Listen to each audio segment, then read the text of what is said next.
Preposition. Next proposition है हमारा on to. On to word जो बना है वो दो वर्ड से मिलकर बना है, एक तो है ऑन और दूसरा है टू, दोनों से मिलकर बन गया ऑन टू। इसका इस्तेमाल क्या है? इसका इस्तेमाल बिल्कुल ऑन जैसा ही है, लेकिन एक डिफरेंस है।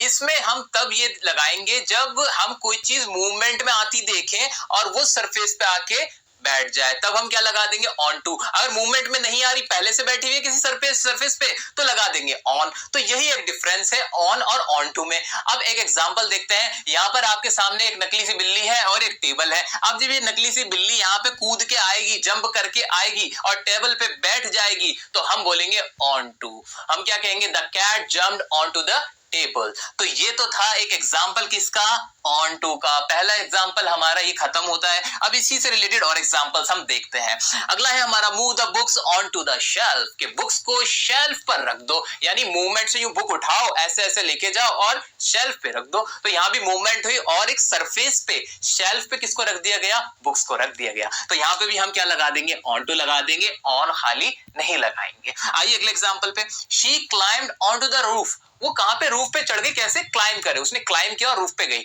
तो अब यहाँ पे भी क्लाइंबिंग हुई, यानी चढ़ाई हुई और फिर रूफ पे गए। तो ये भी एक क्या हुआ? ऑन टू का इस्तेमाल हुआ, ना कि खाली ऑन का। एक और एग्जांपल है, he stepped down from the train on to the platform.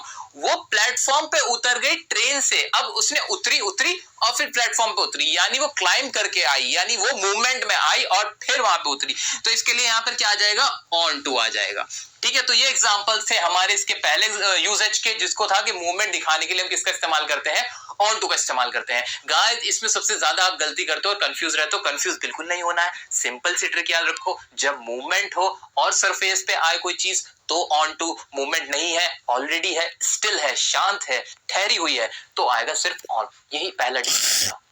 अब देख लेते हैं ऑन टू का दूसरा इस्तेमाल। दूसरा इस्तेमाल ऑन टू का क्या है? वो है जब किसी चीज की पूरी जानकारी हो, जब आप किसी भी चीज के बारे में फुल्ली अवेयर हो, आपको उसकी पूर्ण जानकारी हो, तो आप ऑन टू का इस्तेमाल लगा सकते हो, ऑन टू का इस्तेमाल कर सकते हो। लेकिन ये एक इनफॉर्मल इस्तेमाल है, फॉर्मल यूज नहीं होता है, आपको पहले ही बता देता हूं।